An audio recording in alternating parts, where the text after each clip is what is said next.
Tsika ny hira fa 5:7 sy 500.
Iorenana amin'ny Finoana ny fanompoana.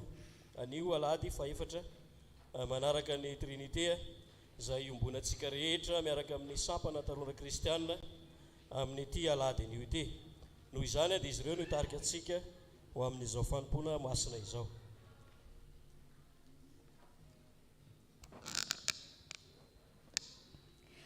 Ho aminareo anie ny fahasoavana sy ny fiadanana avy amin'ilay ankehitriny sy taloha ary ho avy, ary avy amin'ny fanahy fito izay eo alohan'ny seza fiandrianany. Amen.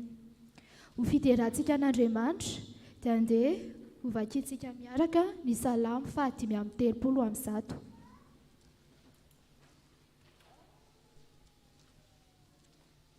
Salamo 530, ny andiny voalohany ka hatsatra eo amin'ny andiny faefatra.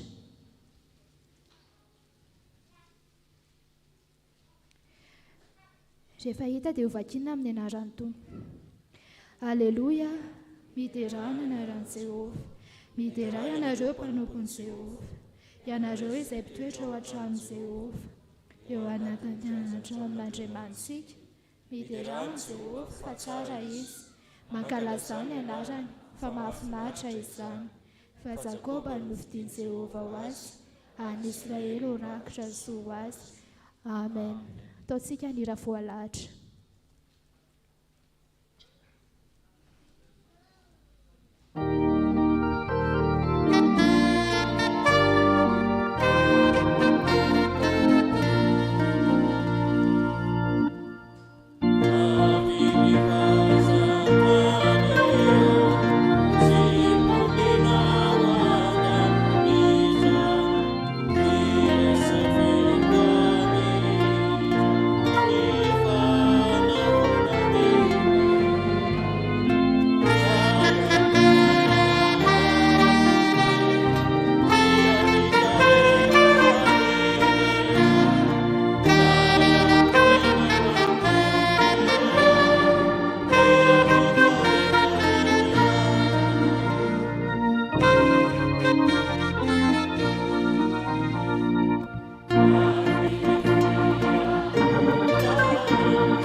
Ry Andriamanitra rainay be fitiavanao, rainay amin'ny alalan'i Jesosy Kristy. Misaotra anao izahay noho ny alehiben'ny fitiavanao sy ny famindraponao mbola nahatoy izao anay ankehitriny. Misaotra ray fa lehibe ary tsy takatry ny sainay ny fahasoavanao sy ny fitantananao ny fiainanay. Indrindra Tompo raha avy namakivaky ny herinandro lasa iny izahay ka mbola nahatratra ny andro anio indray. Ary mbola notao aminao tamin'ny alalan'ny fanainao masina izahay ka tonga soamantsara eto amin'ny tempolinao indray hiara hitera sy hanome voninahitra ny anaranao. Misaotra anao ihany koa izahay Tompo noho ny amin'izao fotoana omenao anay izao dia fotoana hoentinay hanomezam-boninahitra ny anaranao.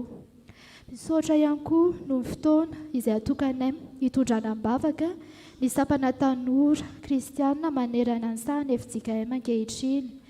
Ny angatahanay aminao Tompo dia ny mba hampanjakany fitiavanao sy ny fahamarinanao ho an'ny sampana tanora ary mba ho modely tokoa izahay amin'ny asa fanompoana izay ho tanterahanay. Indrindra ihany koa Tompo mitondra am-bavaka ho an'ny sampana tanora eto amin'izao fitandremana izao izahay. Mba ho tanora mpanaradianao tokoa anay izahay Jesosy Kristy ka ho tonga fianarana ho an'ny mino tokoa amin'ny fiteny, amin'ny fitondran-tena, amin'ny fitiavana, amin'ny finoana ary amin'ny fahadiovana.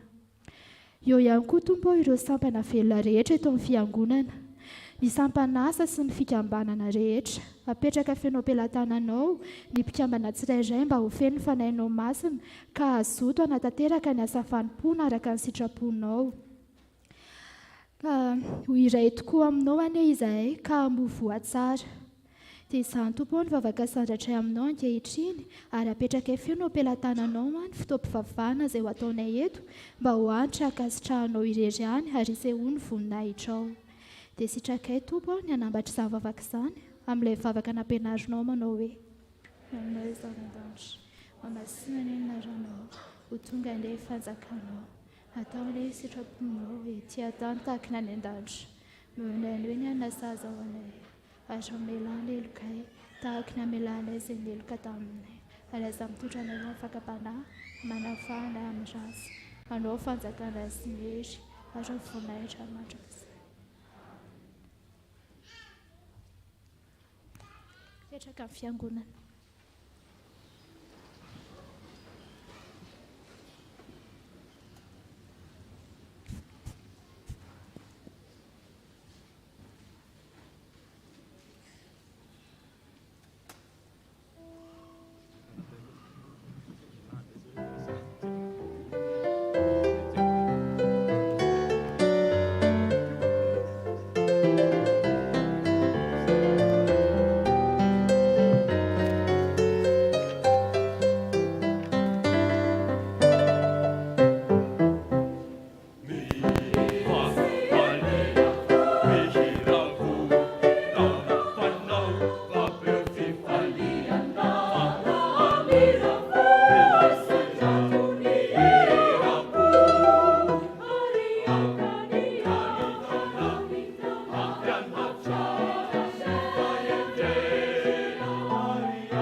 miaraka maksian'ny tesoramasina isika. Izany dia tiantsika ao amin'ny Josoa toko 2 andininy 1 ka hatramin'ny 4. Josoa toko 2 andininy 1 ka hatramin'ny 4. Amin'ny anaran'i Jesosy, ary Josoa zanaky Nona dia naniraka mpisafy 2 lahy mangingina avy tany Sitipa, ka niteny taminy hoe mandehana izaho ny tany indrindra fa Jeriko. Dia niainga izy 2 lahy ary niditra tao an-tranon'ny vehivavy janga anankiray ka atao hoe Rahaba, ka nandry tao. Ary nisy nilaza tamin'ny mpanjakan'i Jeriko hoe injao misy olona avy tany zanak'Israely tonga aty izao alina izao isafony tany. Dia naniraka tao amin'ny Rahaba ny mpanjakan'i Jeriko ka nanao hoe avoay ireo lehilahy tonga ato an-tranonao ireo, fa isafony tany no niaviany. Dia nalaindra vehivavy izy 2 lahy ka nafeniny, ary hoy izy, tonga taty amiko tokoa ireny lehilahy ireny, nefa tsy fantatro izay niaviany. Ary efa maizina ny andro ka ho idina ny vavahady. Dia lasa nivoaka izy ka tsy fantatro indray izay alehany. Enjeo faingana izy fa ho tratranareo. Kanjo efa nampekakina vehivavy any an-tampotrano izy ka nafeniny amin'ny tahondongony izay efa nalahany teo amin'ny tampotrano. Ary ireo olona dia nanenjika azy tamin'ny lalana mankany Jeriko hatramin'ny fitana. Ary efa lasa nivoaka izay nanenjika azy dia niody dia nohidina ny vavahady. Ary raha mbola tsy natory izy 2 lahy dia niakatra nakao aminy tao an-tampotrano ka vehivavy, ka nanao taminy hoe fantatro fa efa nomeny Jehovah anareo ny tany, ary efa latsaka aminay ny fatahorana anareo, sady efa ketraka amin'ny mponina rehetra amin'ny tany no nitahotra anareo. Fa efa renay ny nanamaina ny Jehovah ny ranomasina mena teo anoloanareo tamin'ny nivoanareo avy any Egypta, sy izay nataonareo tamin'ny mpanjaka 2 tamin'ny Amorita izay tany andafin'ny Jordana, dia Sihona sy Oga izay novonoanareo. Koa noho ny efa renay izany dia ketraka ny vonay ka very hevitra koa izahay noho ny aminareo. Fa Jehovah Andriamanitrareo, izy no Andriamanitra any amin'ny lanitra ambony sy ety amin'ny tany ambany. Koa ankehitriny masina ianareo mba hianiano amin'ny Jehovah aho, fa araka ny namindrako fo taminareo no mba mindranareo fo amin'ny ankonany iray kosa, ka omeo famantarana matoky aho fa ho velominareo ny raiko sy ny reniko sy ny anadahiko sy ny rahavaviko, ary izay rehetra mety ho azy dia hamonjy ny ainay tsy ho faty anareo. Dia hoy izy 2 lahy taminy, ny ainay no ho faty hisolo anareo raha tsy ho lazainareo izao raharaha izao. Ary raha omeny Jehovah anay ny tany dia hamindra fo sy hanao izay marina aminareo izahay. Dia nampidina azy tamin'ny mahazaka avy teo amin'ny varavarankely izy ka teo amin'ny manda ny tanàna ny tranony, ary teo amin'ny manda ny toerany. Dia hoy izy taminy, mandehana ny tendrombohitra, fandrao hifanena aminareo ny mpanenjika ka mihere any atelona mandra-piveriny. Ary rehefa afaka izany dia vao mandehanany amin'ny alehanareo. Amen.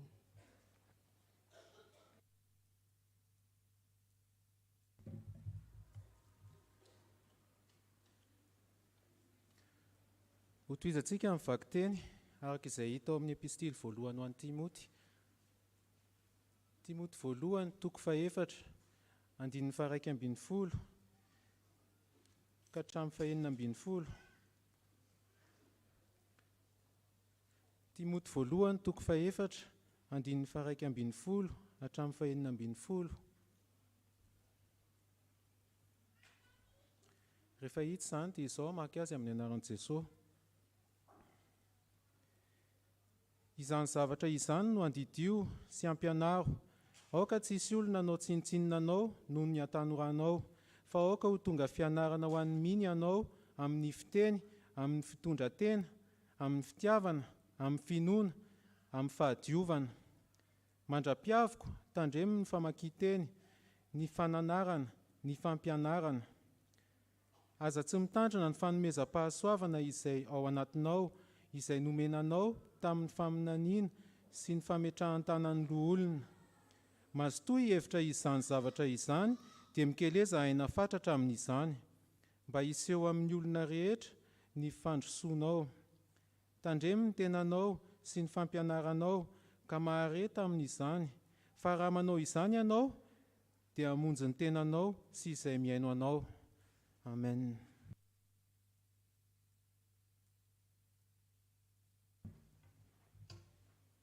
Hofaranantsika famakiana ny teny soratra masina. Izany dia hita ao amin'ny Matio toko 9 ny 17 ka hatramin'ny 17. Matio toko 9 17 ka hatramin'ny 17. Rehefa hita izany dia vakiko amin'ny anaran'ny Tompo. Mitsangana isika. Ary Jesosy no niditra tao an-tranon'i Petera dia nahita ny rafozam-bavan'i Petera nandro teo nanavy ny tazo. Ary nanendry ny tanany izy dia niala taminy ny tazo dia nitsangana ny ravehivavy ka nanompo azy. Ary noho ny hariva ny andro dia nentin'ny olona tany amin'ny demoniaka maro. Nentin'ny olona tany aminy ny demoniaka maro ary ny teniny ihany namoahana ny fanaratsy. Ary izay narary rehetra dia nisotraniny avokoa mba hatateraka izay nampilazainy Isaia mpaminany hoe izy naka ny rovintsika sy nitondra ny aretintsika. Ray masino.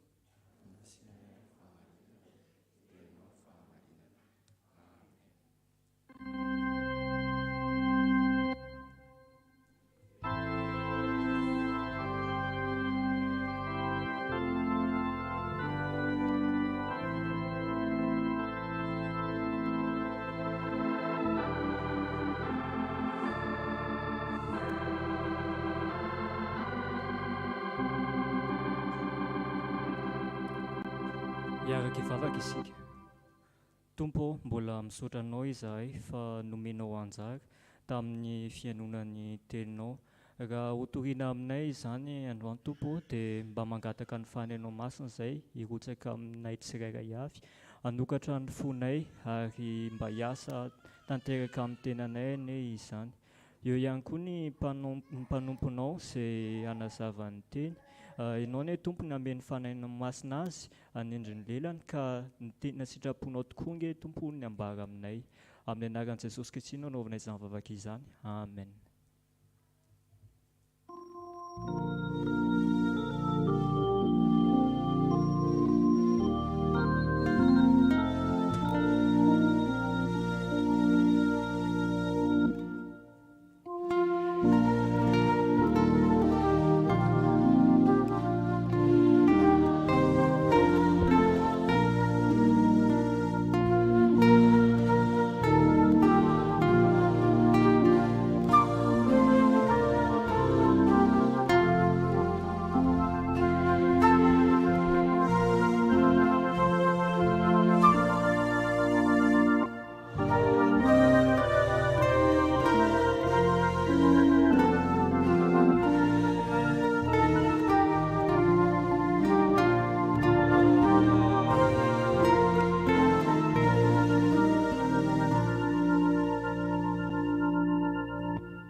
Ho aminareo izay malalin'Andriamanitra sady voantso ny masina, ho aminareo ny fahasoavana mba ny fiadanana avy amin'Andriamanitra raintsika sy Jesosy Kristy tompontsika.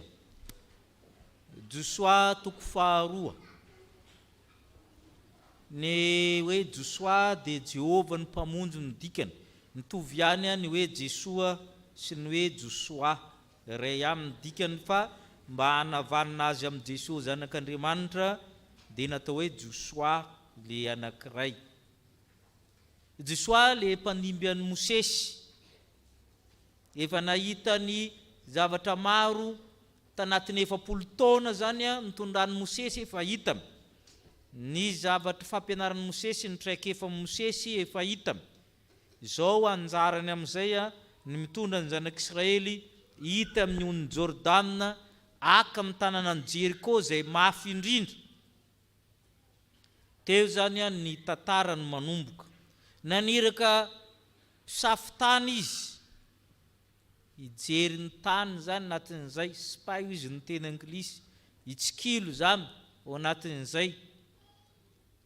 Dia ireo olona anankiroa reo dia nitsofoka atao amin'ny tanàna mody hoe olona mandalo sainga andeha safon'ny tanàna, dia nitsofoka tamin'ny raha abajangana mpivarotena zany tao.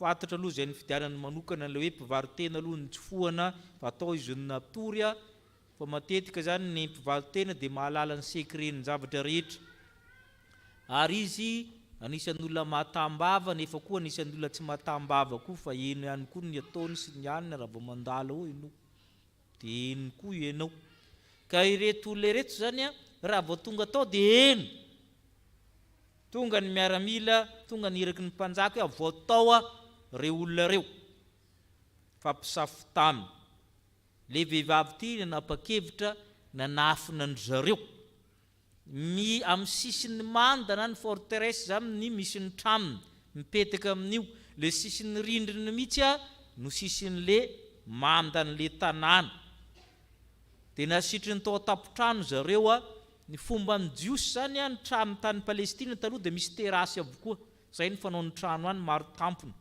dia azo ametrahana zavatra ao ny debarazana ny zareo anambony any tao ny nafen'ny reo olona reo maninona moa nafen'ny tao satria nisy finoana izy ary zay le jerentsika eto hoe nisy finoana izy finoana na raha naasa fanompoana hevitra hoe raha Iorenana amin'ny finoana ny fanompoana finoana tahaka nahoana moa ny tao aminy nentiny zany nanompo zany ary sarotra ny fanompoana ny azy satria maningotra aina io safidy sarotra indrindra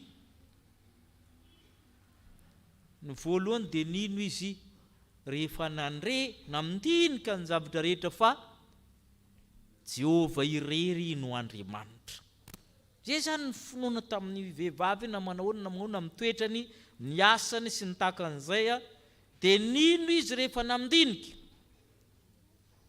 fa Jehova irery no Andriamanitra dia rentsika ny teniny amin'ny andinin'ny 9 hatramin'ny 110 vakitsika raha mbola tsy natory izy roalahy dia niakatra nakao aminy izy tao atapotrano ra vehivavy ka nanao aminy fantatra fa efa nomeny Jehova no manitra ny tany ary efa latsaka aminay ny fatahonanareo sady efa ketrika ny mponina rehetra amin'ny tany no nitahotra nareo efa renay ny nanamenany Jehova ny ranomasina mena teo ny lohanareo tamin'ny voanareo avy tany Egipta sy izay nataonareo tamin'ny mpanjaka roa tamin'ny Amorita zay tany andafin'ny Jordamina dia Siona sy Oga zay nivononareo koa noho ny efa renay zany dia ketrika ny fonay ka very hevitra avokoa izay noho ny aminareo fa Jehova Andriamanitrareo izy no Andriamanitra amin'ny lanitra ambony sy ety amin'ny tany ambany fanekeny-ponoana lehibe zany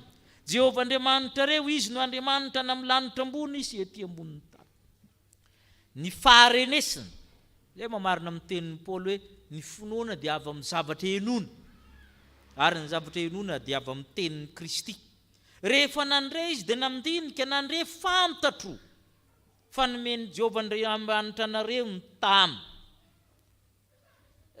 ny faharenesam-baovao momba ny zanak'Israely namndeha tanatin'ny 70 taona zay dia niteraka toe-javatra anankiroa tamin'ity tanàna ny anankiray niteraka tahotra sorohoro ny anankiray ny fisehoana anankiray niteraka finoana ny amin'ity vehivavy ty hafa ny olona rehetra natahotra ny orohoro sy ny sisa fa ny azy nisy finoana Jehova Andriamanitra reo ihany no Andriamanitra nalainy ho azy koa zany Andriamanitra zany any amin'ny tany sy any ambony lanitra rehetra hoy izy tsy misy ohatrany ianao koa zany asaina aka ny finoany raha bajanga izay finoana miteraka ny farinesina zavatra rehetra miteraka finoana any Andriamanitra tokana fa zareo manompo Andriamanitra maro ity Andriamanitra ty ho an'ny rehetra tsy any Israely ihany io satria any an-danitra sy ety amin'ny tany universalisme lazana an'izany tsy any io zany Andriamanitra manana ny fahefana rehetra ary zay ny tsapan'le vehivavy hoe manana ny fahefana rehetra rehefa namindinika izy namaka ny ranomasina mena hono hoe niady tamy dia nandrese sinsise loza folo tany Egipta dia nandrefa izy hoe io Andriamanitra dia niandaminy teny ary sarotra amin'ny amin'ny toerana misy fotoana napahanao hevitra ny eny sy ny tsy enao dia hovidinao lafo no hinanonao ataonao vidinao lafo satria amin'ny lafiny ray mpamadika tanyrazana ihany le madama satria olona andeha mon'ny firenenao ngereo aka ny tanànanao reo. Fa tsy maintsy misafidy izy na hiaraka amin'ny firenena izay hitany fa ho resy, ho voaozona, na hiaraka amin'ny firenen'i Israely, hiandany amin'ny Andriamanitra ny Israely. Dia nanao safidy izy hoe io ihany ny Andriamanitra. Andriamanitra tao an-tsainy zany rehefa miteny mahery io, le hoe Andriamanitra tsy to, io no atao hoe omniscient, omnipotent, omniprésent, omnicompétent. Ny rehetrarehetra io anandany dia sy tia antany. Ianao koa ve mba mino ohatran'izany? Tsy nahita izy fa nandre. Ary tsy mbola pino ela be, tsy fantany zany expérience-ny soa 70 taona zany fa naheno izy dia nanapa-kevitra. Ary dia nisafidy fa iandana amin'io Andriamanitra io. Andriamanitra manana ny fahefana rehetra. Rehefa miaraka amin'io Andriamanitra io ianao dia tsy maintsy misafidy. Ary izay ny zavatra mitranga, tsy maintsy misafidy ianao. Dia nisafidy izy nandefa ny reto olona ireto hiandany amin'ny Andriamanitra ny Israely. Izay ny zavatra voalohany eo hoe nino izy fa Jehovah rero ny Andriamanitra. Tsy misy to azy. Efa resy zany Andriamanitra ny Jeriko zany. Efa resy ny zavatra reny ianao koa ve mba mino. Fa efa resy resen'Andriamanitra ny zavatra rehetra mangeja anao amin'ny fiainanao. Ny zavatra rehetra misakana anao, ny blokazo izy nareo ao amin'ny fiainan'ny mihinan'izany ve ianao. Fa ty olona tia vao nahita reo mpanompon'Andriamanitra reo izy dia nino an'izany. Tsy izy rekory ny tantara, fa izy efa nandrefy teo amin'ny tantara dia nino izy. Ny zavatra faharoa amin'ity vehivavy ty mampiavaka ny Finoany, tsy vitany hoe mino izy fa Andriamanitra io mahery. Io ihany ny Andriamanitra resy daholo ny Andriamanitra rehetra sy ny zavatra rehetra, fa nino izy fa io Andriamanitra koa dia mamindra fo. Na dia mahery ary io ty olona io, mamindra fo io. Hitantsika zany amin'ny andininy 12 hatramin'ny 14 vakitsika. Neny 12 hatramin'ny 14. Koa ankehitriny masina ianareo, mba hianiano amin'i Jehovah, fa araka namindako fo taminareo, mba hamindranareo fo amin'ny ankonany raiko kosa, ka omeo famantarana matoky aho, fa ho voaliominareo ny raiko sy ny reniko sy ny anadaho sy ny rahavavy, ary zay mety ho azy dia hamonjy ny aina tsy ho faty ianareo. Dia hoy izy roa laha taminy, ny ainay no ho faty isolanareo, raha tsy olazainareo zao raharahana izao, ary raha omeny Jehovah anay ny tany dia hamindra fo sy hanao izay marina aminao izahay. Nino ty vehivavy ty? Fa misy famindram-po azy nampiantrano ny mpanompon'Andriamanitra. Ka mianina izy amin'ny Andriamanitra reo, manaova intervention amin'ny Andriamanitra reo. Tsika manko rehefa manao intervention dia amin'ny olombelona foana sa tsy izay zany, manaova intervention kely eo amin'ilay fandeha. Fa intervention amin'ny Andriamanitra ny nangatana, hamindra fo ary tsy za ihany. Ary eo ny sehoany fa amin'ny lafiny ray izy mpamadika tanindrazana, fa amin'ny anankiray koa izy tia tanindrazana. Tsy izy ihany nangatahany fa izy aby osa izy. Ny rainy, ny reniny, ny anadahany, ny rahavaviny sy izy rehetra mety ho azy ny ankonany. Zay ny nangatahany. Tahaka ny tenin'ny apôstôly Paoly hoe minoany Jesosy tompo dia hovonjeny ianao sy ny ankonanao. Misy famindram-po anay tahaka an'ilay vehivavy raha miteneny Jehovah, tsy mety raha maka ny mofonjaza ka manipy azy amin'ny amboa kely. Eno izy le madama nandritra teny, amboa kely fa mba misy koa ny chien de salon, mba mihinanao ambany eo. Mahazo aminy io adeo. Dari zay ny tadiaviny ty rabe, ary tadiona fa gentilisa ity tsy jiosy, tadio fa amin'ny jiosy izy nationaliste be, rehefa gentilisa dia alika. Zay ny fijerin'ny jiosy. Fa ity vehivavy ty dia nino fa misy famindrampon'Andriamanitra na manoana moa ny fiainany. Sady efa gentilisa izy, mihinana koa moa le asany teo moa, mpivaroteny. Ohatran'ny sarotra be zany aza dinoina fa mitoetsain'ny Israely re dia olona tsy avitra eo amin'ny fiainany. Olona firy moa ny zalahy le olona tsy avitra amin'ny fiainany eo amin'ny Israely moa. Izy navy moa zareo, ny jamba, ny boka, ny mpivarotena ary ny mpamorietra. Reo amin'ny fisainana jiosy ny olona tsy avitra ary tsy miditra nan-danitra. Reo ny olona maloto indrindra. nefa ity sady efa jentilisa no mbola mpivaroteny. Fa izy nino fa reto mpanompon'Andriamanitra reto tsy hoe andeha safitany ihany fa hitondra famindrampo amin'ny ankonana. Ianao ve mba mino fa ny mpanompon'Andriamanitra dia mitondra ny famindrampon'Andriamanitra ao aminao? Ka mahatonga anao tsy hanenjika na hamonady azo natao ngebitena io zalahy fa dia sambory. Fa izy ny safidy ireto matoa tonga ato an-tranoko misy antony avy amin'Andriamanitra. Zany takatra ity vehivavy ity, ary zay mahatonga vehivavy ry havana dia tafiditra amin'ny razamben'i Jesosy. Aza donona amin'ny arbre généalogique amin'ny Jesosy dia bebeny io. Razamben'i Jesosy nisy makorely. Ilazana ilay Andriamanitra tsy manavaka, mamindra fo izy. Rehefa vonina iovy ianao, lasa ta Israelita ty vehivavy ty dia nanambady niala tamin'ny ratsy fanaony.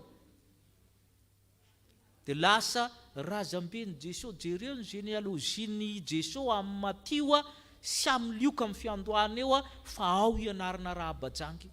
Ary ny filazan'ny salamo mbola milaza an'iny salamo any sy ny bokin'ny mpaminany hoe torotoroana rahabajanga, zany hoe novana mitoetra ny rehetra. Manana famindrampo menanao koa Andriamanitra. Tandremo fa ny mpanompon'Andriamanitra dia mitondra famindrampo anao. Dia avitra izy sy ny ankonany.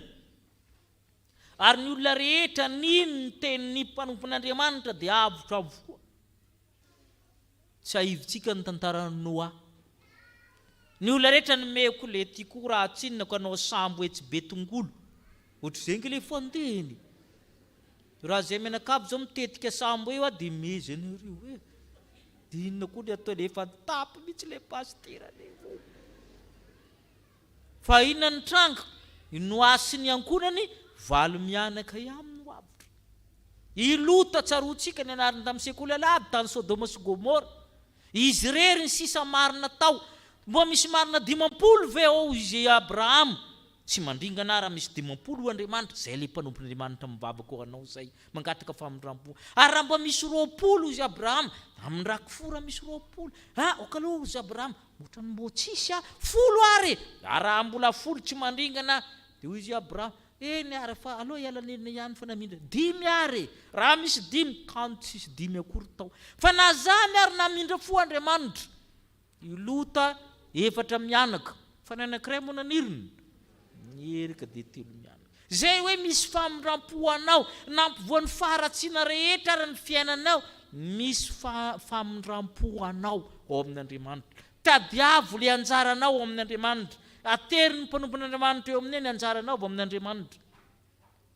Izay Finoana izay no tao amin'ity vehivavy ity. Mino izy fa Jehovah rery ny Andriamanitra. Zay aloha mahery io. Tsisy tsy resiny io. Ka na ny fireneny ara mafy zany mandany Jeriko zany ho resy. Dia ny faharoa tamin'ny Finoana dia nino izy fa misy famindrampo anazy matontonga ao ireto mpanompon'Andriamanitra reto. Izay no omenantsika afatra ho antsika. Ny amaranantsika azy amin'ny afatra amin'ny Timoty zay tanora, mpitandrina tanora zany izy mpandiby an'i Paul. Paul dia nanofana tanora be dia be. Paul tena niara-dia tamin'ny tanora tao i Marky, tao i Lioka, tao i Timoty, tao i Titosy, tao i Silasy, tao i Sostena sy ny sisa. Nisy tanora be dia be niaraka tamin'i Paul. Dia anariny miaraka amin'ny Timoty. Ahoana moa le teny malaza ny vakina teo sady tao anatin'ny vavaka inona moa izy? Do not let anyone look down on you as you are young. Tsy ny fahatanoranao kory nanaovan'ny olona hoe tsy tafy ianao. Teo amin'ny fahendrena, eo amin'ny fahadiovana, amin'ny fitondran-tena, amin'ny fitiavana, amin'ny finoana. Tsy izay mihitsy. Ny finoana tsisy tanora. Ny olona amin'ny tanora fa tsy le finoana. Fa nresantsika teo hoe tsisy kely sy lehibe io. Fa na ankizy kely ary afaka miteny tahaka ny Elisa hoe mitenena Jehovah fa miaina izay mpanompoana. Tsy miankina ny taona amin'ny olona ny finoana. zay mahatonga ny Paoly fa ianao va mino fa Andriamanitra maefa ny zavatra rehetra mahery io, ianao fa mino fa Andriamanitra namindra fo taminao. Ka mandra-piavoko Paoly tandremo ny famakian-teny, ny fananarana. Fa ianao ny misy mijery, ianao na rifa mandeha, ianao ny mena fanomezam-pahasoavana efa nametrahana tanana, ny kolokolonao ve zany fanomezam-pahasoavana zany, tadiva ny fametrahana tanana dia fanolorona fanomezam-pahasoavana sy fanamasina. Isy fanokanana dekona koa hoatsy, zay ny dikany fametraha tanana. Ny fanahy amin'ny olona mametra tanana io no afindrana aminao ny fanahy masina.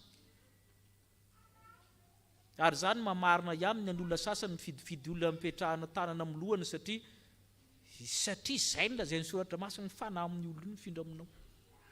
Ko raha fanahy ratsy io dia mifindra aminao. Dia zay io. Eritreretra zany rehetra aoka isehin'ny olona rehetra ny fandrosoanao, tsy ny adalanao no asehonao Paoly apôstôly fa ianao le mandroso. Misy manko ny olona te geste no adala. Zay koa mahavola zany kristiana amin'ny sasany. Raha misy olona eo zany misy hoe mahery manao zava-dratsy dia mba milahatra eo koa izy manao. Nefa izy zanak'Andriamanitra abidinina. Tsy mifaninana amin'ny ratsy, tsy mifaly amin'ny tsy fahamarinana ho Paoly apôstôly, fa miara-mifaly amin'ny fahamarinana kosa. Fa zay mba mifaninana ny ho ratsy. Zay manko ny malaza amin'izao, mifaninana ho ratsy, tsy mba mifaninana ho zavatra tsara, mifaninana amin'ny ratsy. Fa tsy misy olona mihitsy matetika miteny hoe za tena tian'Andriamanitra mihitsy anampianarina amin'ny fianaran'ny tanora. Vitsy samy mitenany zany anampianarina ampiasana. Fa raha mitanina izy ny mehery miady dia manangatanana, izy ny mehery mikôtisipa dia manangatanana. Fa teo lohana amin'ny zavatra ratsy foana. Aoka ise amin'ny olona rehetra ny fandrosoanao, tandremo ny tenanao sy ny fampianaranao maharita amin'izany.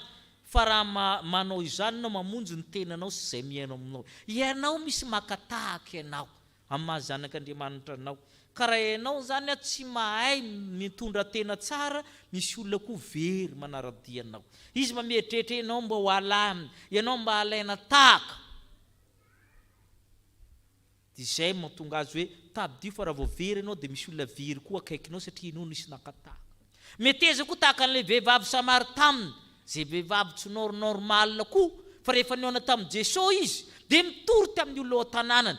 Dia nino azy ny Samaritamina rehetra ka anao teny malaza hoe tsy noho ny filazanao ihany, fa mitenany mihitsy no nandreka fantatra tokoa fa izy no mpamonjy izao tontolo izao, tsy ny anao ihany io. Ary izay le afatra androany hoe ny forerina amin'ny finoana dia mila mihina anao fa Jehovah rery no Andriamanitra ary tsy misy afa-tsy izy. Ary ny faharoa, misy anjara ho anao ao amin'io Andriamanitra io.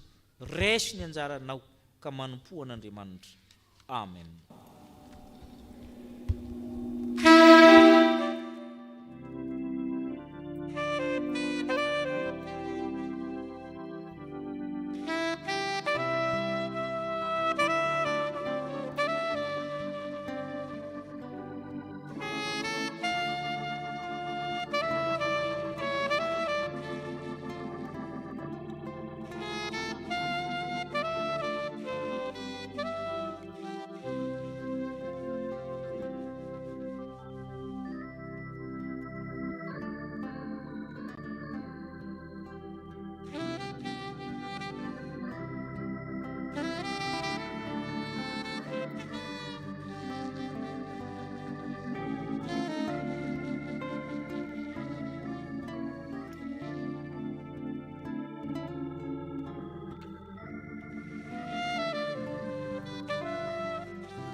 Io misotranao zay ny amin'ny fitiavanao anay.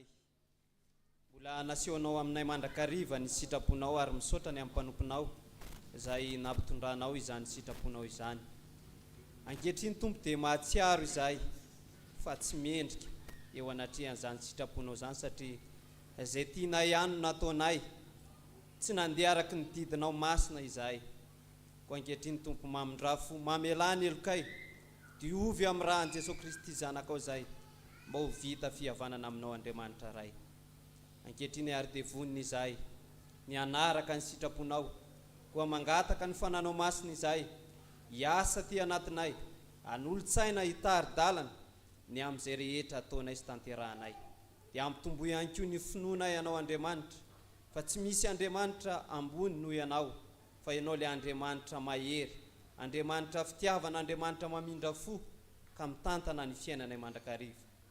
Ary ankehitriny Tompo, dia ianao no ka hitalaonay mandrakariva, ampitombo an'izany finoana izany aty anatinay, satria raha misaraka aminao zay dia tsy mahay ny manao na inona na inona.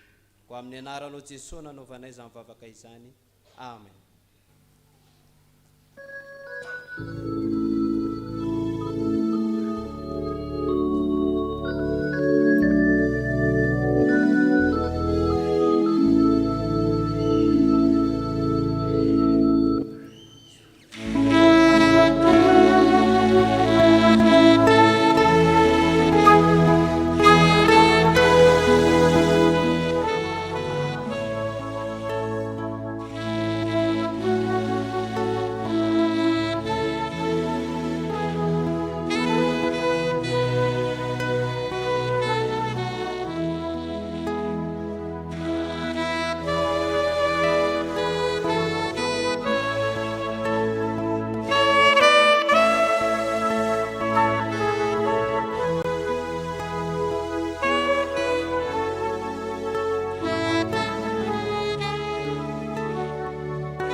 Atsika rehetra zay niaiky tsy famarinantsika teo anatren'Andriamanitra mitsangana andray ny teny famelan-keloka zay entin'Andriamanitra mamindra fo amintsika. Jehova izy no Andriamanitra, ka hoy izy amintsika manao hoe izao dia izao ihany Jehova ary tsy misy mpamonjy afa-tsy izao. Izao efa nilaza sy namonjy ary nanambara ary tsy misy hafa eo aminareo. Eny hatramin'izany andro zany dia izao no izy ary tsy misy maharombaka amin'ny tanako. Miasa aho ka iza moa no mahasaka an'izany. Ary ny teny fikasana ny amin'ny famonjena dia ho anareo sy ny zanakareo ary ho an'izay rehetra lavitra ihany koa na iza tsonon'Andriamanitra hanatona azy. Koa ambaranay amin'ny anaran'i Jesosy Kristy ry havana fa voavela ny eloka reo no enarany masina. Amen. Sambatra ny olona izay voavela ny elony sy voasarona ny fahotany. Sambatra ny olona izay tsy sain'i Jehova eloka ary tsy misy fitaka ny fanahiny. Amen.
isika iombona amin'izao vavaka fangatahana izao. Ivavaka isika. Ry Andriamanitra ray sy zanaka ary fanahy masino. Andriamanitra rainay amin'ny alalan'i Jesosy Kristy Tompo sy mpamonjy anay. Misaotra mankasitraka anao zahay. No ny teninao zay manambara ny sitraponao zay vao avy nomenao anay. Misaotra anao zay Andriamanitra fa nampianarinao anay indray tamin'ity androany ity, tamin'ny alalan'ny fiainan'ilay vehivavy janga atao hoe Rahaba.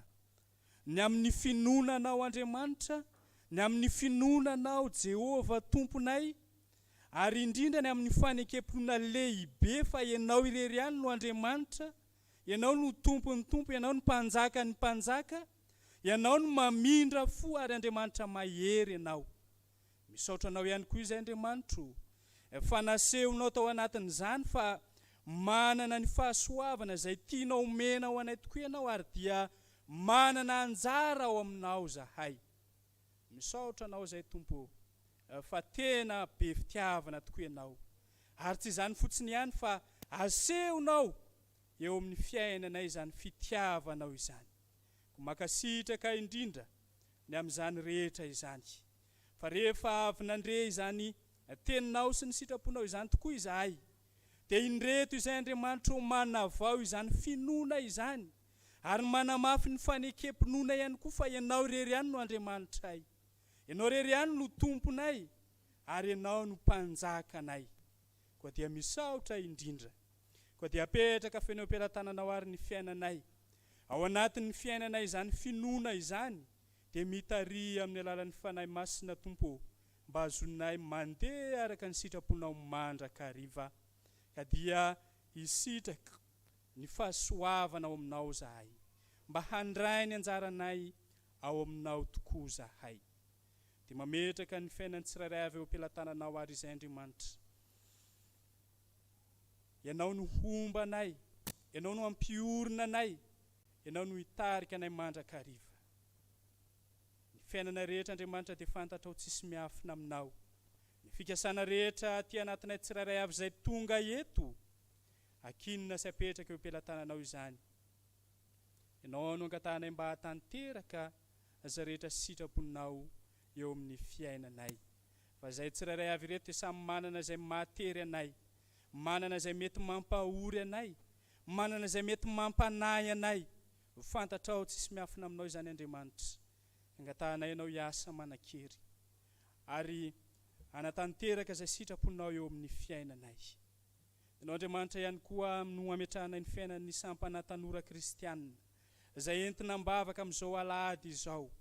Ianao Andriamanitra no mba hitarika azy ireo, ampianatra azy ihany koa, mba hananany fiorenana tsara amin'ny finona, ka dia tsy hisy ianao tsinotsinona azy tokoa noho ny fahatanorany, andeha amin'ny fahadiovana, andeha amin'ny fahamasinana eo anatrehanao tokoa izy ireo, satria ianao no mitarika azy, ianao no miaraka aminy, ka dia ho voninahitry ny anaranao ny fiainan'izy ireo tsirairay avy.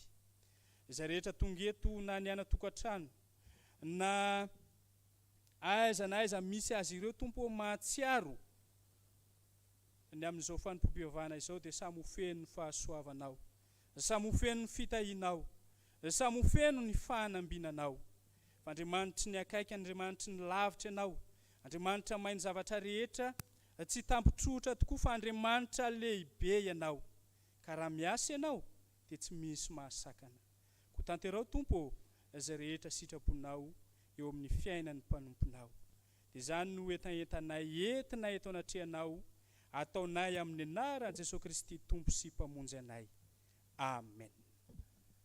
Andesika ry havana hanambara ny finoantsika eo anatrehan'Andriamanitra, hanavao indray izany finoantsika izany eo anatrehany ka ny fanekepinoana Nikeana larana faharoa no ndeha rahantsika manonona hanambara ny finoantsika manao hoe: isika mino an'Andriamanitra iray, raitsy to mpanao lanitra sy ny tany, ary ny zavatra rehetra na ny hita na ny tsy hita, ary an Jesosy Kristy Tompo iray, zanaka lahy tokan'Andriamanitra, nateraky ny rainy talohan'izao rehetra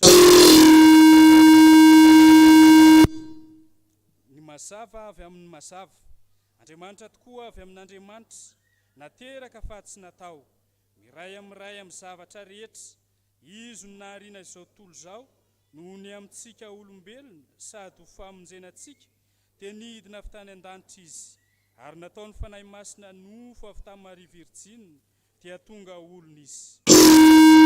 Tamin'ny hazo fijaliana ho fanavotana antsika, tamin'ny nanapahany Ponty Pilato izy, maty izy ka nalevina, nitsangana tamin'ny maty tamin'ny andro fahatelo, araka izay voasoratra izy, miakatra ho any an-danitra izy, ary mipetraka eo an-tanakavanany indray, avy any hiviny indray amin'ny voninahitra, hitsara ny velona sy ny maty, ary mandrakizay ny fanjakana.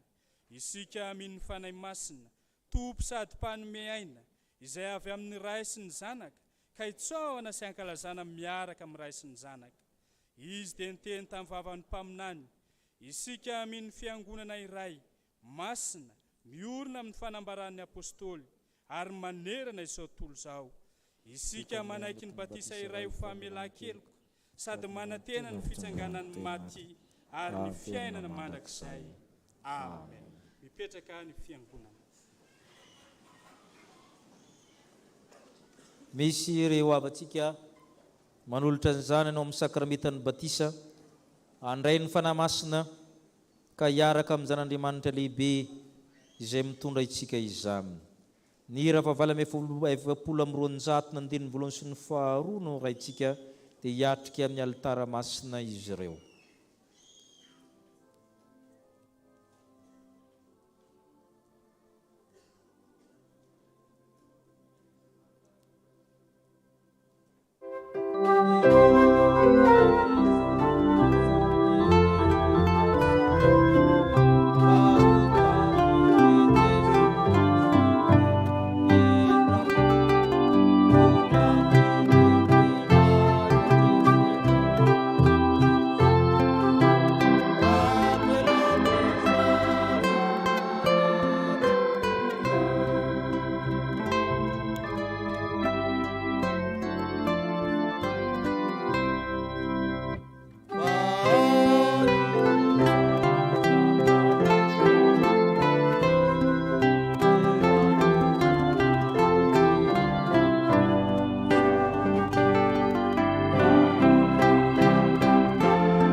Faliana ny havana ndraisantsika reto avantsika reto manavoan'ny fanoloran-tenany, manolotra ny zanany amin'ny sakramenta masina dia ny sakramentan'ny batisa izany.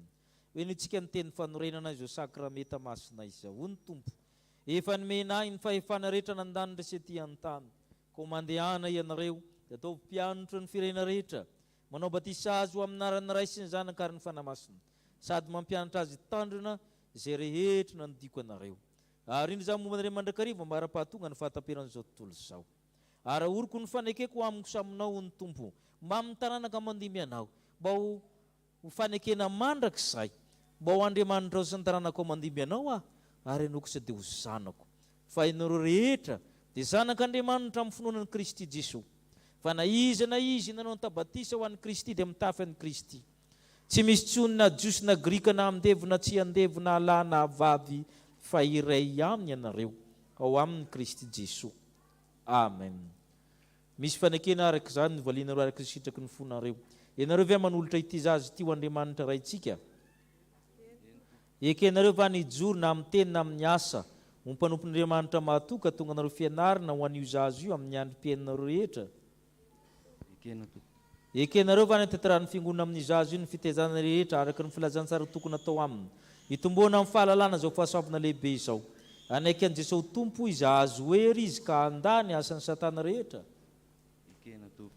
Vonona hivavaka ho azy sy ampianatra azy hivavaka ary ampiditra azy ho isan'ny mpianatra sekoly alahady va ianareo? Ekenareo va ny ampianatra azy ny antony izao fanaovana batisa izao ary ezika ka tonga azy ho mpanefana samin'ny Tompo? Mandre nareo Andriamanitra, okarinareo ary todika amin'ny fiangonana, amaky ampahabe maso izany fanekenareo izany. Manolotra ny zanakay ho an'Andriamanitra raintsika izahay, ekenay ny ijoro na amin'ny teny na amin'ny asa ho mpanompon'Andriamanitra mahatoky mba hahatonganay fiainaran-janakay amin'ny androm-piainanay rehetra. Ekenay ny anatanteraana ny fiangonana amin'ny zanakay ny fitaizana rehetra ary ny filazantsara tokony atao aminy mba hitombony amin'ny fahalalana izao fahasoavan-dehibe raisiny avy amin'Andriamanitra izao sy hanekeny an'i Jesosy Tompo mba hahazahoany hery handavan'ny asan'ny Satana rehetra. Na ny vavaka ho azy tsy hampianatra azy hivavaka ka hampiditra azy ho mpianatra sekoly alahady izahay. Ekenay ny mpampianatra ny anton'izao fanaovam-batisa izao ary ezahanay ny taona azy ho mpandray ny fanasany tompo. Ny herin'Andriamanitra no iankinanay hataterahana izay. Amen. Ny fanahy masina izay omenanareo ankehitriny hanampanareo hatanteranareo izany fanekenareo izany. Amen. Itsika fiangonana kory avana tompona andraikitra manan-kariva amin'ny olona rehetra ankehintsika ho amin'izany sakramenta izany dia isika hitsangana angataka ny fanahy masina.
Ivavaka isika ry havana.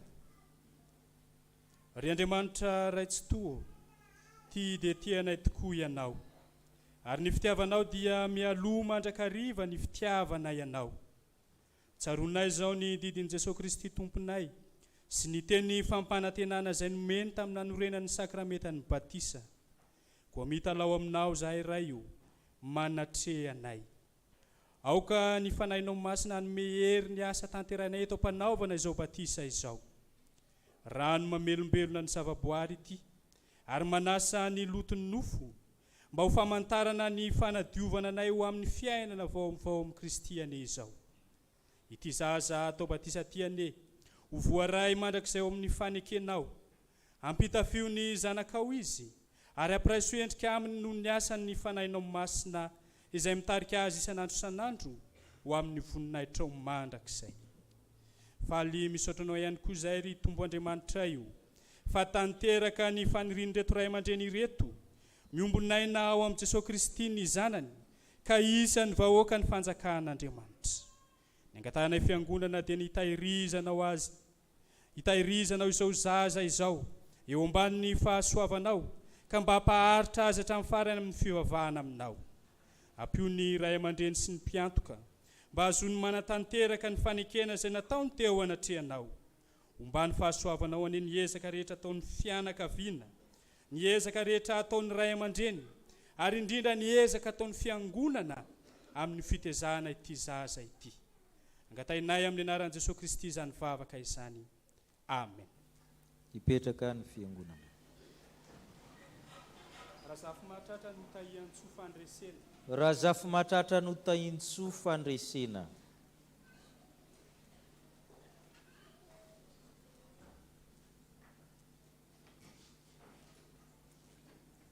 Izaho manao batisanao amin'ny anaran'ny Ray sy ny Zanaka ary ny Fanahy Masina. Amen.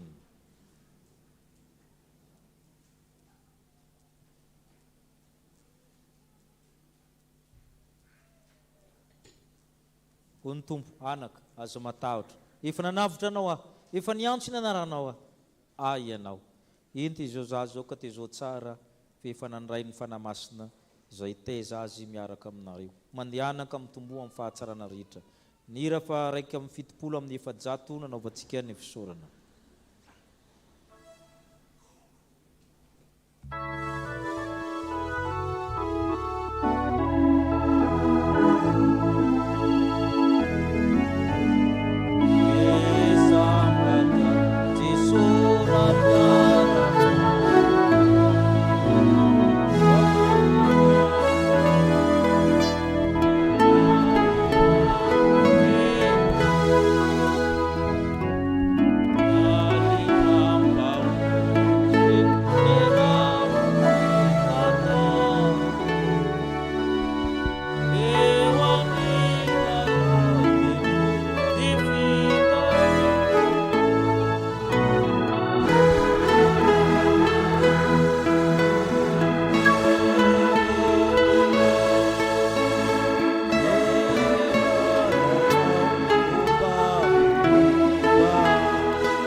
dia mbola ho ampitombony aminareo rehetra ny riavana ny fahasoavana sy ny fiadanana avy amin'Andriamanitra raintsika sy Jesosy Kristy Tompo. Amen. Toy izao indray vaovao voaray izao marain'izao avy amin'ny mpitandrina sy ny biraon'ny fiangonana. Tamin'ny alahady lasa teo riavana no nantanterantsika ny fitondranam-bavaka ny mpitandrina Rakotsafy Mikaela Menakavy. Natokantsika ho azy ireo ny rakitra faharoa ary ny tentina 1,463,000 ariary izany. Isaoran'Andriamanitra, isaorana ihany koa isika mpianakavin'ny finoana rehetra tsy ankanavaka. Ny fanokanana ireo dekona vaovao vao nanolo tena dia ho tanterahana amin'ny alahady 17 Jolay amin'ny alahady herin'ny anio izany. Ireo dekona kosa izay mikasa anavao ny fanaminy dia entina amin'io fotoana io. Avy amin'ny komity fankalazana faharoapolo taona nampitandrina sy 12 taona ny arahana nompo tampitandrina Rakotsafy Mikaela Menakavy. Anio no anatanterahana ny sakafo lehibe ao amin'izany fankalazana izany ao aorian'ny Fanompoam-pivavahana maraina. Misy karazany roa ny tapakila namidy tamin'izany. Nisy ny sur place izay misakafo any amin'ny cercle messe Iorenana ary misy ny à emporter izay raisina aty am-piangonana any amin'ny akany ambony. Iangaviana indrindra isika rehetra nandray anjara tamin'izany mba anaraka ny fandaminana. Vaovao avy amin'ny sampana VFL ny alahady 17 Jolay 2024 amin'ny 3:00 dia anatrika ny fanasana eny amin'ny FJKM Anjanahary ny sampana VFL misy fandraisana anjara ira 3. Avy amin'ny sampana sekoly alahady ny fanadinana sekoly alahady dia ho tanterahana ny alahady 14 Jolay ho an'ny kilasy rehetra. Ireo ankizy andeha amin'ny fiaonam-beany Majanga dia antsoina ho tonga eny amin'ny fitoerana SPIA ny alarobia 20 Jolay ho avy izao amin'ny 7 maraina. Anatanteraka ny fifantsanana soratra masina ho an'izay hosolotena ny SPIA 19 any amin'ny fiaonam-be any Majanga. Iangaviana izy ireo hiomana amin'izany. Ny farafandoavana ny sarandasy 40 000 ariary ho an'ireo izay andeha amin'ny feonambe io dia ny alahady 17 Jolay ho avy izao. Aloha zany any madame Monika na madame Mina. Rakim-pisaorana atolotra ho an'ny fiangonana noho ny nazahoana fahasoavana.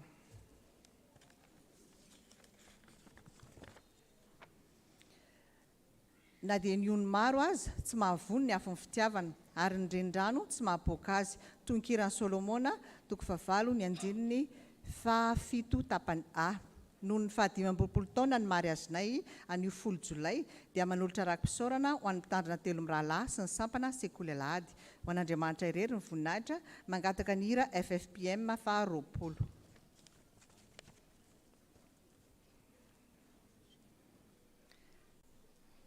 Sambatra ny nona sy mangeta hita amin'ny fahamarinana fa izy novokisana. Filazantsara ny Jesosy Kristy araka Matio 5:9.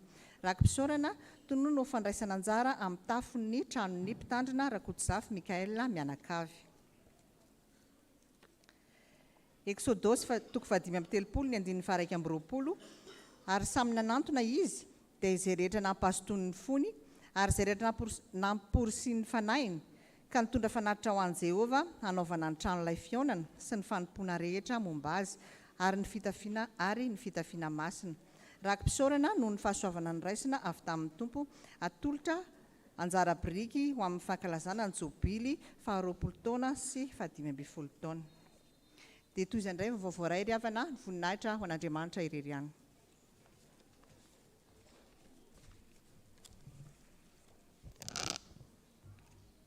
Ny tsaotran'ny tompontsika ny avitan'ny fanamasinana ny fanambadiany reto avatsika ery andrinantoandro marsisy aradimy arso aina fanomezana asanao zareo mirary soanareo dia mivavaka anareo ny fiangonana entina mbavaka anamasina ny fanambadiany raha ndria miaro soa kiady faniry sy fanantenana miaro soa sarika atao amin'ny ilany ato zareo dia mivavaka anareo ny fiangonana. Misaotra tompo. Ny AFF dia misaotra ny tompo ny fahavitaminy tafika masina anatiny ny tamteraha amin'izy ireo. Miroso amin'ny fanohanana pahabe masony mémoire de maîtrise koa ny mpitandrina victorien zany gataka anao hitsangana 20 Jolay alarobia io ny azy ary amin'ny ambatonakanga ihany eviteny Samuel voalohany 5 zany hoe testamente taloha zany izay no anaovan'ny fanohanana pahabe maso zany dia manasa antsika koa zany hanatrika sy fanampy aminy amin'izany izay fanampy amin'ny etomanina an'izany moa zany dia afaka miresaka aminy rehefa mirava ny fiangonana. Dia mbola misy lahady anankiray koa alohan'io zany alahady heriny zany iomanantsika amin'izany 20 Jolay zany andro alarobia zany le izy ary amin'ny faculté ny maraina. Ananjara fitenenina pasterna sanitra rehefa aveo fa nahavitany soutenansony koa zany izy dia isotra ny fiangonana izy aveo dia tsika fiangonana moa ny arahaba azy raha teny nahavita amin'izany. Amin'ny heriny hoentina mbavaka ny fanokana ny reto dekona reto izay tononona hiakatra aty amin'ny alitara ny ramatosy ramatoisany raha zafy manantsoa hery mamonjy hoiditra ao amin'ny tarika Finoana. Raha ndria mananjara fa ny ronomena Arso Stefania ao amin'ny tarika Finoana. Raha ary malala soanambinina avotry ny aina tarika Finoana. Raha mary Arso antary zaka tarika Finoana. Raha zaka vololomanina volon'irary lala resitanana ao amin'ny tarika Finoana. Raha zanandrakoterymanina ao amin'ny tarika Finoana. Raha ely ary malala antanirana Joseline ao amin'ny tarika fanantenana. Raha ndriana arson ary lakona rindra ao amin'ny tarika fanantenana. Raha kotomanina nitronio voanginy rina ao amin'ny tarika fitiavana. Raha somananjara enitsolo vatina ao amin'ny tarika fitiavana.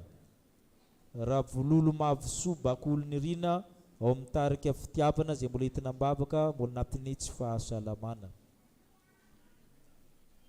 Itodika aty amin'ny alitara ianareo. ivavaka isika.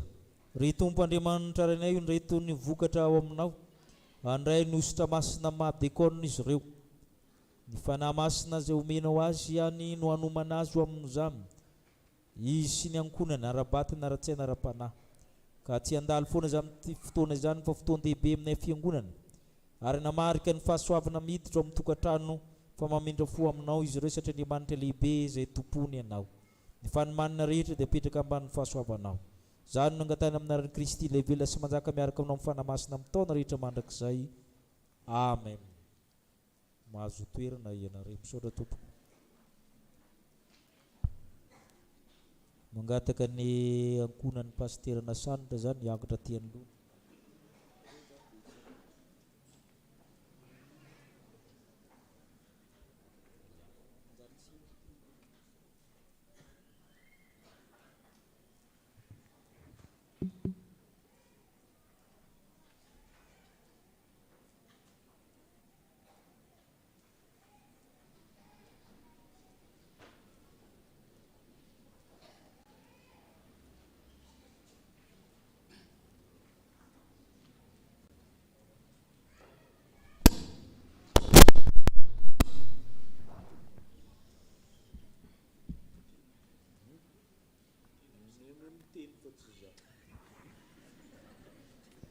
Wampitombona ao aminareo mandrakariva ny avana ny fahasoavana sy ny fiadanana avy amin'Andriamanitra Ray sy Jesosy Kristy Tompontsika. Amen.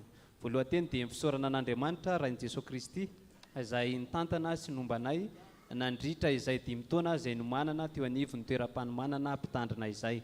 Faharoa manaraka izany dia akasitrahana ihany koa isika fiangonana eto amin'ny sapely militaire Paibe izay tarihan'ny mpitandrina Rakotsafy Mikael Menakavy sy ny baron'ny fiangonana ary sika fiangonana manontolo tamin'ny fitrotronam-bavaka izay nataonareo sy ny fanohanana nandritra izay fotoana izay nanaovana fizaranasa teto aminareo izay satria dia nitombonay tamin'ny fitondram-piangonana tokoa ny nanaovanay ny fizaranasa teto aminareo ka dia ny tompon'ny fiadanana ny androtsaka ny fiadanany ho aminareo mandrakariva ary dia misaotra mirary soa indrindra ary ny angatahana amin'ny tompo dia ny tombon'ny finoantsika ao anatsika mandrakariva ny amin'ny fijoroana vavolombelona ny amin'ny fanatanterahana ny asany eto amin'izao tontolo izao dia mampahery atsika rehetra ary mirary soa atsika rehetra. Misaotra tompo.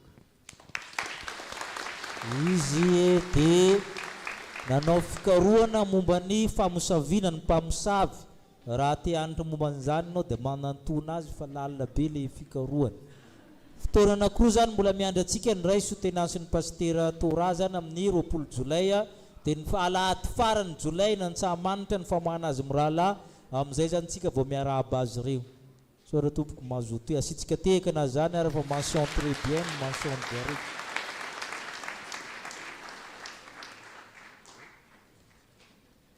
Iroso amin'ny rakitra isika iro ny tokopihira iro anatin'izany ao ny hira koa nangatahany ireo avatsika.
hira faharoapolo nangatany avantsika teo no anoizantsika fanatanterahana ny rakitra.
Mitsangana ihany ry avako malala marana izao fotoana izao ny hira 7:30 izay efa voalahatra eny amin'ny fafana ny andininy voalohany sy faharoa no ataontsika alohan'ny tsodrano ary ny andininy fahatelo sy fahaefatra aorianan'ny tsodrano.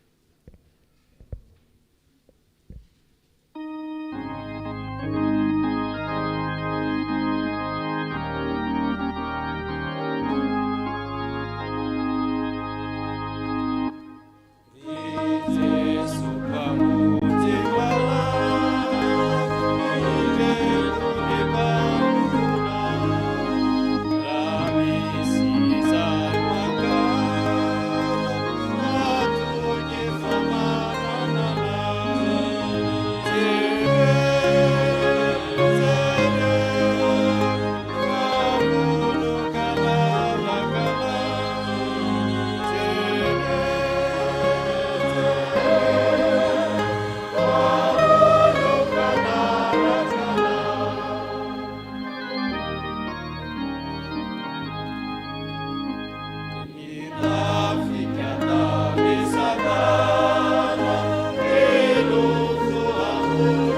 androany izay atolotra anareo amin'ny anaran'ny tompo. Jehova no mpiaro anareo, Jehova no fialofana eo amin'ny akavananao. Ny moasanto tsy mba hamely anao noho ny andro, na ny volana noho ny alina. Jehova hiaro anao amin'ny ratsy rehetra. Eny hiaro ny fanahinao izy. Jehova hiaro anao na mivoaka na miditra hatramin'izao ka ho mandrakizay. Amen.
Isika mivavaka mangina apetrao amin'ny tompondray ny herinandro izay hovakivakinao.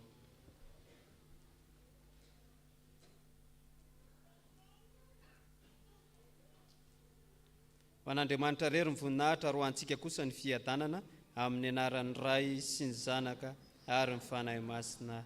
Amen. Mirary soa antsika rehetra.